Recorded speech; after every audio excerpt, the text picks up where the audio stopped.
So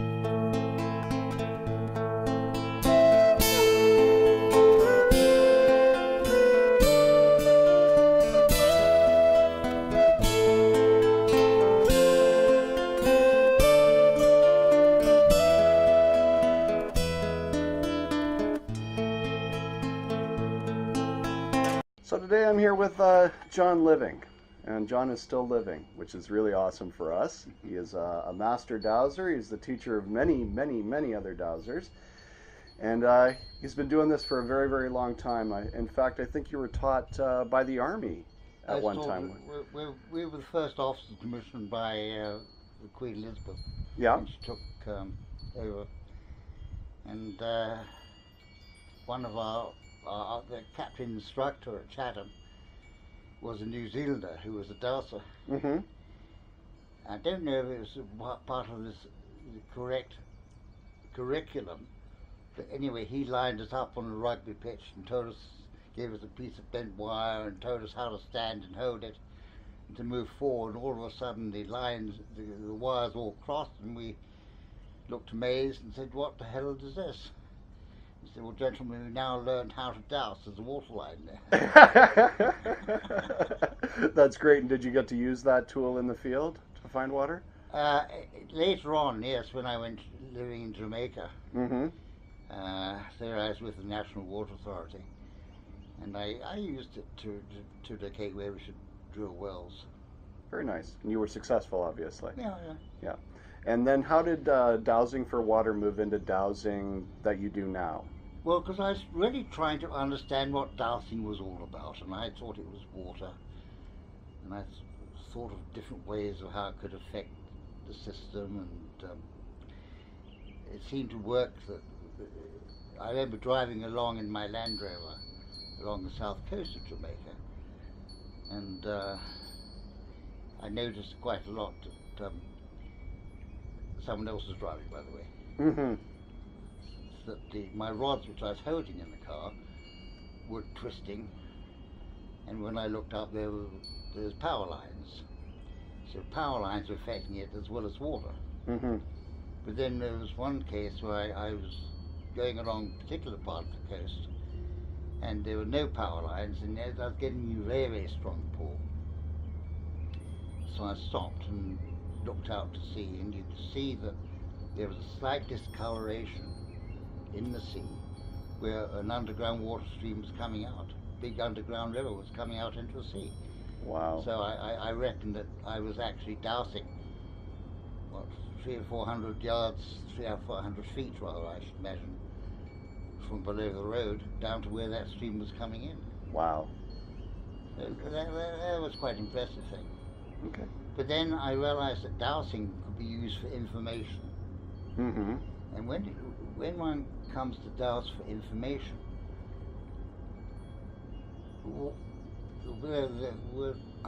there was no water involved, there had to be some other reason. Right. So I don't think it was the effect of water so much on the dowsing, although water does have an impact, but it seems to me that it's what you're seeking for in your mind to get information. For example, if you're looking for water, then that is what is in your mind. Right. And therefore, the tools, dowsing rods or pendulums, will respond to that because it's in your mind. Hmm. So the next stage was, well, how does it work?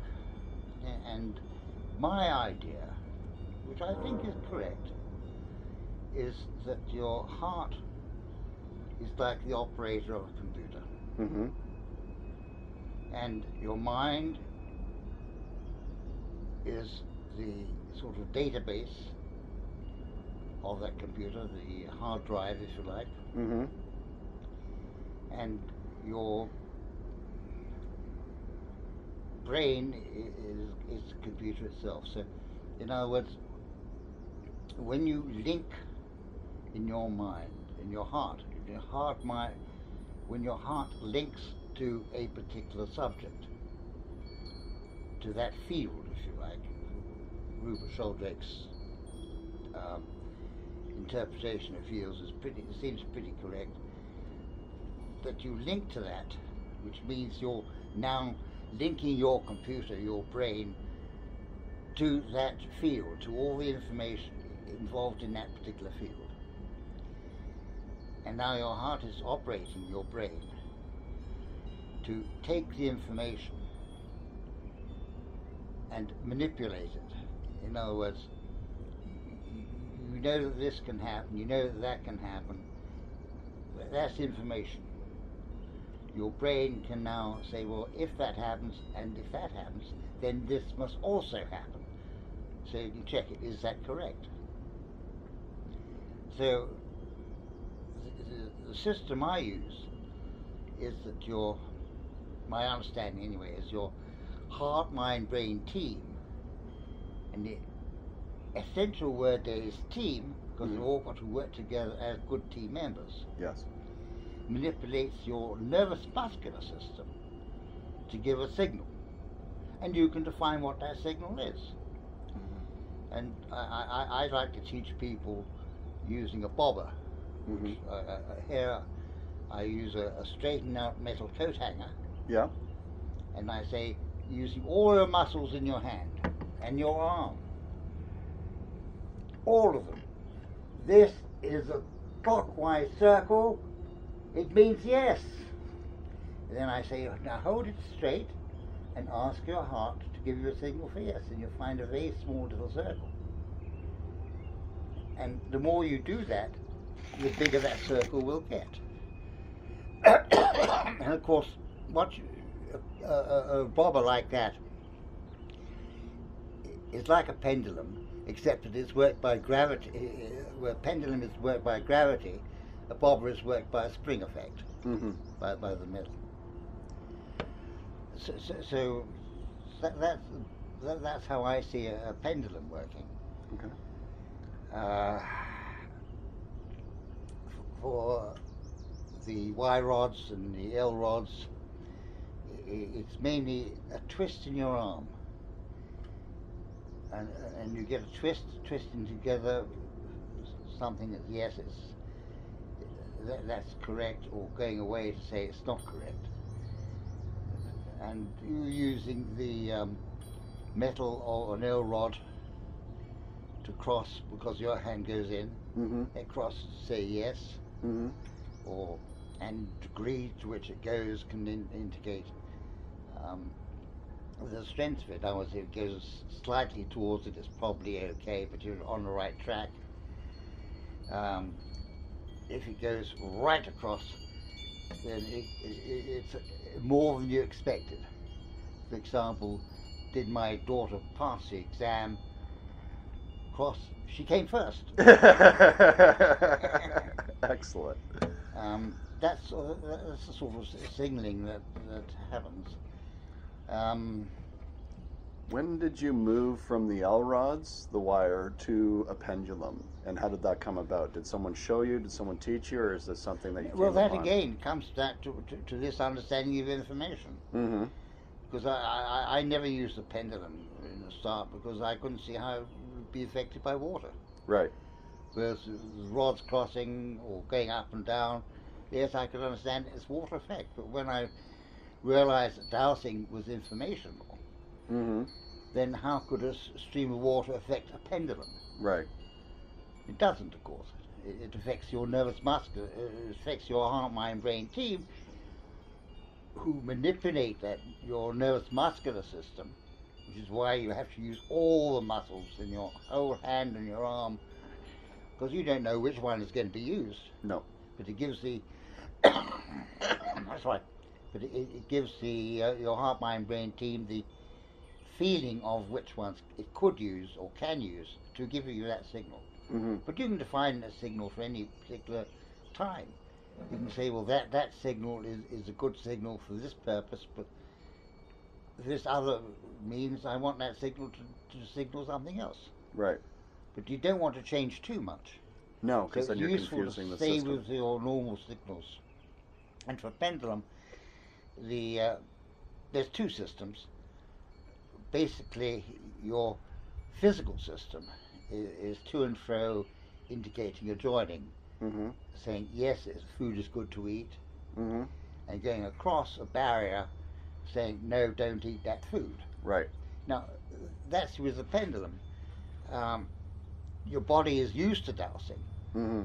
because I expect that you've had experience where you've met somebody and you feel drawn towards them. Yes. And there's been other cases where you stand up and, oh my God, I don't want to go with them. Yes. That's your body. Your heart, mind, brain team is tuning into their heart, mind, brain team and saying, not for me, or yes, that's a good move. Excellent. So your body, going forward and backwards, is an indicator, giving you a signal. And all you're doing with a pendulum or any other dowsing signal is amplifying that particular signal. Mm-hmm. Now, with the pendulum, you can get into percentages, which is what we're going to be talking about today, is indicating specific items based on what you're going through. Yes. Okay, so when did that come about? When did you start doing that? When did you get into percentages? Basically, you want to know whether, if you're doing a job, you want to know, have you done the job? Right. And of course, there's a situation whereby you may have finished all you can do, Mm-hmm. but the job isn't completed because something else has got to happen. So that sort of information is useful to get. And you can't get that from L-rods, really. Well, you can, but it's more difficult. Right. Because you're asking the rods to indicate, and of course it takes both hands that are involved. A pendulum, at least you've got one hand free. Right, so you can be running down the page with the other hand. Or with my other system, whereby I use my hand as an indicator. Mm-hmm. Therefore I use one hand of pendulum, this one indicator, and it can point to the various points. And here, what I do here is I imagine this is like the a percentage full petrol tank. Okay. And I put numbers. We sell little bottles of invisible ink. Excellent. They're invisible bottles too. Oh, wonderful. How much are those? No GST, though. No GST, but we don't take invisible money. Oh, wonderful. But I write all the numbers, 1, 3, 5, 7, 9, and here would be 0, 2, 4, 6, 8, 10. So 10 would be indicating 100%, for example. Correct, yep. So you can say, well, is the system, which is the good God system, if you like. Okay. It's hard to define, but I call it the system, the good God system. Right. Possibly it's a means of working with the angelic beings above. Right. Is a system willing and able to do whatever job it is? Mm-hmm. And if they get a yes, then I say, well, please do that. And it goes through and shows how it's completing. It's got to 100%, and then it may go back and start something else because there's another problem that needs to be solved. And it'll go through that until it's got all those problems, and it'll stay at 10, saying it's completed the whole thing for 100%.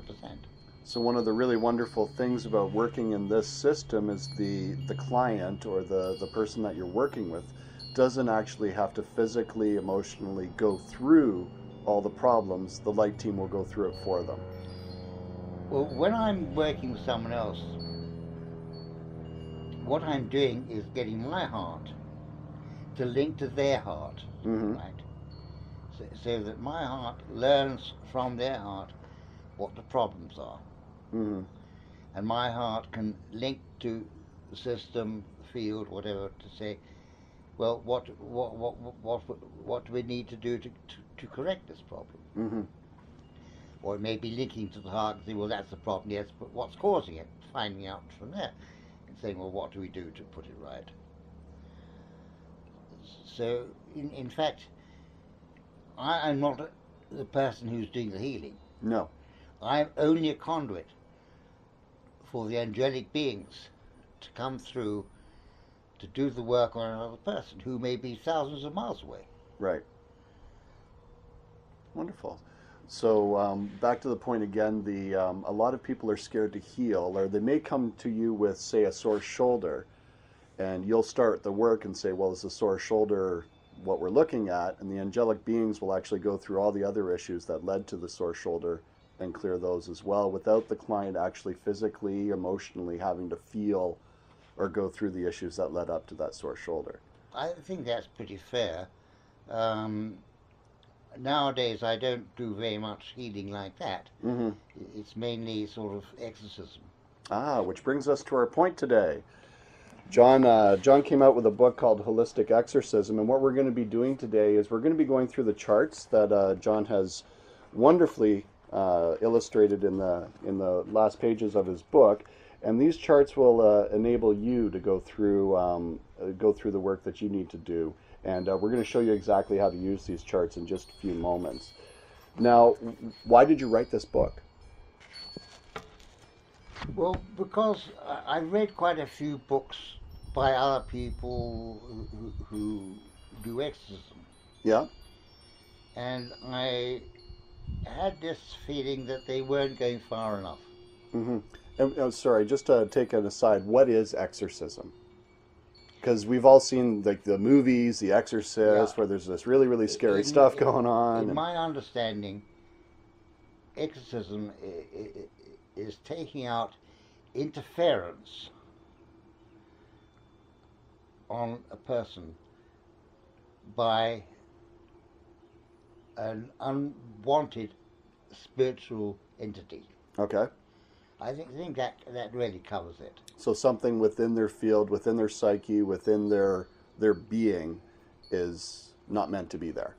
Within their being, or their soul group being, or the higher self, or even above the higher self. So all levels. Yeah, because if you can clear a person, but if there's still problems in the soul group, that's going to come back. Mm-hmm. So you're not being effective in clearing it completely. Okay. And the higher self, I think, is in charge of a soul group. And then for this earth, mm-hmm. then I think there's a higher level involved at the galaxy level, mm-hmm. and a higher level at the universal level. Okay. And there I use the term Alkamua, which is a Hawaiian term, to indicate the equivalent higher self at a galaxy level, okay. and a higher Alkamua to indicate the equivalent higher self at the universal level. I now know Alkamura. You've used that word several times over the last few days with us, and I now know where it came from. Thank you. That was great. Well, it comes from, in Hoon it means higher self, but I needed to go to differentiate mm-hmm. between different levels of higher self. Indeed, because there are multiple levels that we may or may not be aware of. There may well be. Yeah. Okay. Right? I'm not saying this is gospel truth. Right. I'm saying I believe that this can be so, mm-hmm. and in my exorcism work, I've found this to be so. Mm-hmm. I found where there are problems at the hierarchical level. Not very often. Right. But enough to make certain that you got to check it. You got to check it. Yeah. You don't want the issues or the problems to come back. Right. Right. Now, in front of exorcism, you've added the word holistic. What does that mean? Well, holistic seems to me to be from that HOLI sort of means holy. Yes. Which means, apart from the Holy Spirit, means also whole. It means covering all aspects. Okay.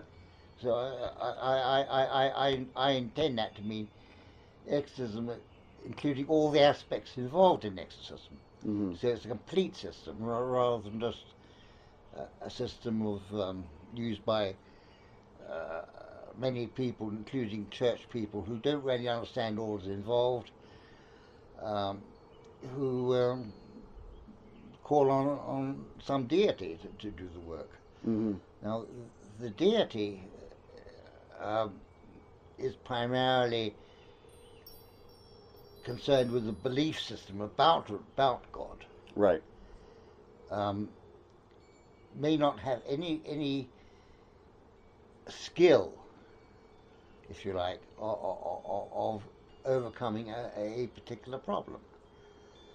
Whereas I like to think that the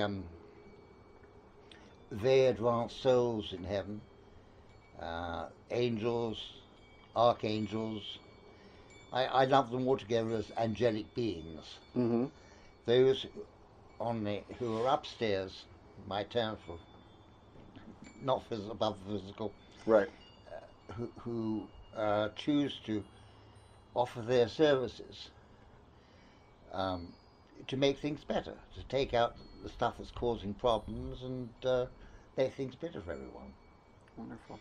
And in here, you see, if it says, notice here, it doesn't say written by John Living, it says compiled by John Living, because what I've done is I've taken what I consider to be very, very important aspects of exorcism from people who I recognize as masters in those fields and put them together. And it seems that those aspects have never been put together before in that way. So your goal with creating this compilation of other people's work and your own work, of course, was to what? Enable or empower people to do it themselves or to make them aware of it? Like, what was your goal with someone getting this book from you? I would say that the intent is not to help people help themselves. It's not to help them help themselves. Okay. It's far better for them to help other people. That's where the power is. Well, I've come across many times where someone's praying or wanting something for themselves, and it seems that the angelic beings are rather fed up with people wanting things for themselves because they consider to be rather selfish. Mm-hmm. But if you want to go and help someone else, they're going to line up to give you help. Right. And if you thank them for the help, they'll come back again. If you don't thank them for what the help they give, the chances are that after a few times they're going to say, well, you know, we do all this work to help. No one ever thanks us. We're not going to bother with that guy anymore. I've heard it said that gratitude is the highest form of love, the highest vibration of love. It could be well be true. Mm-hmm. And that is fair energy exchange as far as I'm concerned. Help another being and then thank the beings who helped you help that other being. Yeah. That's wonderful. Is there anything else you'd like to say before we go inside and start doing the work? I just one thing you mentioned there about gratitude being the highest level of love is sometimes people asking for things that are not good. Mm-hmm. And they could be expressing gratitude for help in hurting someone else. Ah, okay. So using this for a darker purpose. You've got to make certain that you send someone there love, thanks, and gratitude. Now, gratitude and thanks may be the same. Mm-hmm. But at least you're covering both sides of the coin. Wonderful. Wonderful. So love is so very important. Love is, in my opinion, the strongest power in all creation. If you have love for the animals and the plants, for nature, although nature may be rather unkind in a lot of ways, Mm-hmm. It's the love for creation. Because I believe that we're all part of one great being. We're doing different jobs. We're in different circumstances. But our collective field, if you like, Mm-hmm. is what makes things happen, which is in fact God. We're all part of God. Each and every one of us has good God energy in us, Mm-hmm. because we are part of God. Mm-hmm. And as human beings, we have abilities which, for example, the stone people, the animals, plants don't have. Mm-hmm. it's not that we're better than them, it's that we have more abilities than them. And they're better than us. An animal is far better than many human beings, because an animal doesn't go intentionally to hurt somebody. No. It doesn't act with malice. No. It acts from true nature.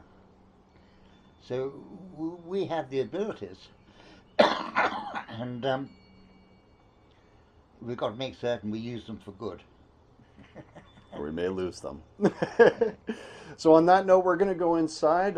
This has been a few minutes with John Living, and we're going to go inside and we're going to show you how to use this wonderful book, which will be available on the www.intoit, that's it.ca. You can pick up the book there.